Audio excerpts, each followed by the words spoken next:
اب آپ کو دکھاتے ہیں وزیر مملکت مصدق ملک اس وقت نیوز کانفرنس کر رہے ہیں۔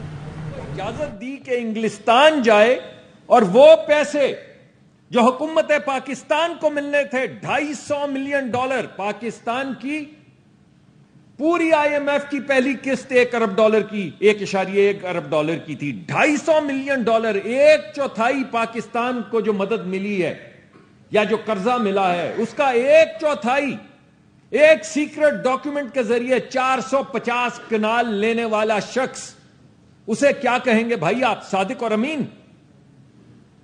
یا وہ شخص جس نے عارف نقوی صاحب سے 3 ملین پاؤنڈ لے کے اسے 250 ارب کا فائدہ پہنچا دیا، $1 ملین کا کوئلے کا پلانٹ جو کے الیکٹرک نے لگانا تھا اس کو چھٹی دے دی کہ ہمارے پاس بہت بجلی ہے بھائی، تم رہنے دو، اگرچہ تمہارے کانٹریکٹ میں لکھا تھا کہ تم یہ بناؤ گے کراچی کے لوگوں کی سہولت کے لیے، لیکن جاؤ تمہیں معاف کیا، کیوں؟ کیونکہ ہم نے 3 ملین لیے۔ اسے کیا کہیں گے، صادق اور امین؟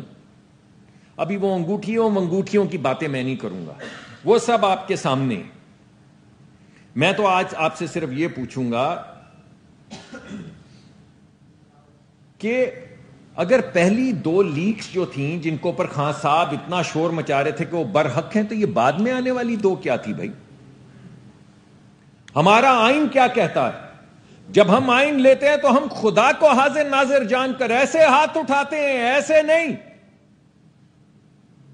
ایسے ہاتھ اٹھا کر خدا کو حاضر ناظر جان کر کہتے ہیں کہ اس کام کرنے میں میرے پاس ریاست کے جتنے راز آئیں گے میں اپنی زندگی کے اوپر ان کی حفاظت کروں گا۔ تو یہ سائفر کیا تھا؟ ایک شخص جس کو آپ ریاستی راز نہ دے سکیں وزیر اعظم کے طور پہ، اس کو آپ کیا کہیں گے، صادق اور امین؟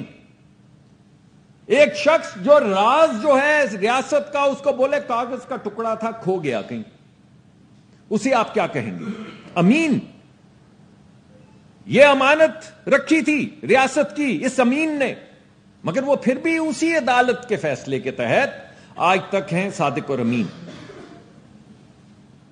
وہ شخص جو پورے ملک کی خارجہ پالیسی داؤ پر لگا دے، چاہے وہ سعودی عربیہ ہو، چاہے وہ قطر ہو، چاہے وہ ملیشیا ہو، چاہے وہ ترکی ہو، چاہے وہ امریکہ ہو، کبھی امریکہ سازشی، کبھی امریکہ پاکستان کے آئین کو سبورٹ کرنے والا، کبھی امریکہ وہ جس نے پاکستان کی سازش کر کے حکومت الٹائی، اور پھر اسی امریکہ کے اندر آپ نے لابسٹ رکھا وہ شخص جو پاکستان کے ایٹمی توانائی کے خلاف کام کر رہا ہے۔ یہ وہی شخص ہے جس نے سوال پوچھا تھا شہباز شریف صاحب سے، یہ وہی شخص ہے۔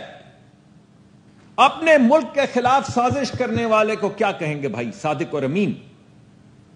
وہ جو آپ نے سنی ہے ریکارڈنگز جس میں وہ کہہ رہے ہیں کہ خط لکھو تاکہ ملک برباد ہو، دیوالیہ ہو، ان لوگوں کو جو وہ خط لکھ رہے تھے آپ کیا کہیں گے؟